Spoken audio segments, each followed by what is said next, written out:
Here's my take on climate change in less than 5 minutes.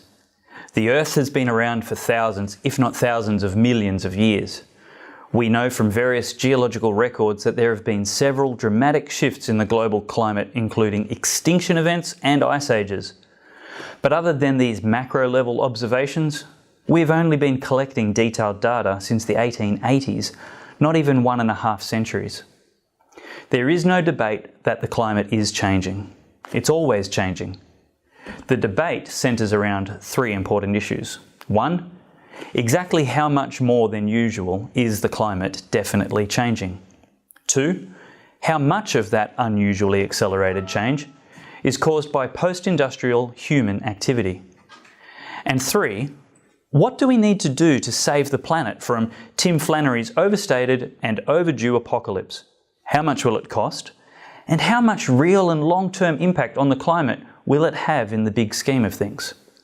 The IPCC, or the United Nations International Panel on Climate Change, acknowledged in its 2007 report that the long-term prediction of future climate states is not possible. Yeah, that's what we've been saying the problem is. You really don't know. We do know that there are many reasons why the climate changes over time. Things like the sun, clouds, oceans, and even orbital variations of the Earth. Scientists don't fully understand these or many other inputs into the climate, but there is no evidence that carbon dioxide is the most significant factor. Carbon dioxide has been increasing in the atmosphere since the end of the Little Ice Age in the 1800s. It's only been since the 1960s, over 100 years later, that man-made carbon dioxide emissions have even been large enough to make any difference. So what were the prior increases caused by, if not man? Neither climate alarmists nor climate skeptics, affectionate terms of endearment given to each side by the other, believe that burning fossil fuels will lead to catastrophe. This is where the whole issue really gets problematic. It's the politicians, enviro-Nazis, and media that benefit from us whipping ourselves into a panic-stricken desperation to avoid Al Gore's Armageddon. Politicians get to say science and conform us into their agendas for more power and money. The enviro-Nazis benefit from their religious zealotry to worship Gaia when we flagellate ourselves and pay tithes in their ideological temples. And for the media, well, the gurus of groupthink need the occasional sensationalism to sell advertising. And what's more sensational than sinking islands and climate refugees? No scientist can answer with absolute certainty how much more than expected the climate is changing, because they don't even know how much the climate should be changing.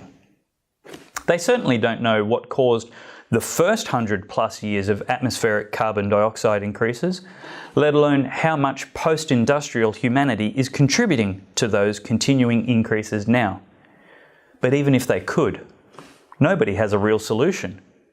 There are lots of crazy and prohibitively expensive ideas that might help, but a single volcano exploding makes the emissions we would save at great economic and social cost completely irrelevant in less than an hour.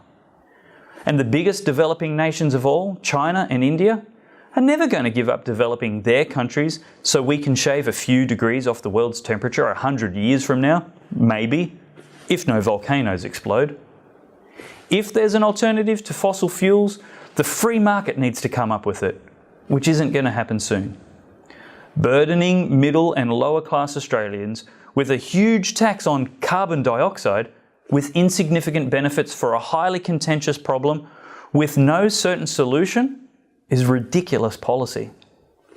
We can't lose focus on intelligent debate because of hyperventilating alarmists who insist we have to do whatever they tell us whenever they say science, as if there is no qualified difference of opinion.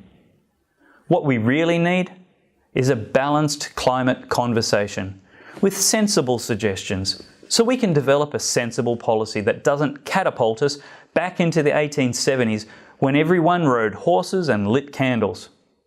This is Church and State with Dave Pellowe.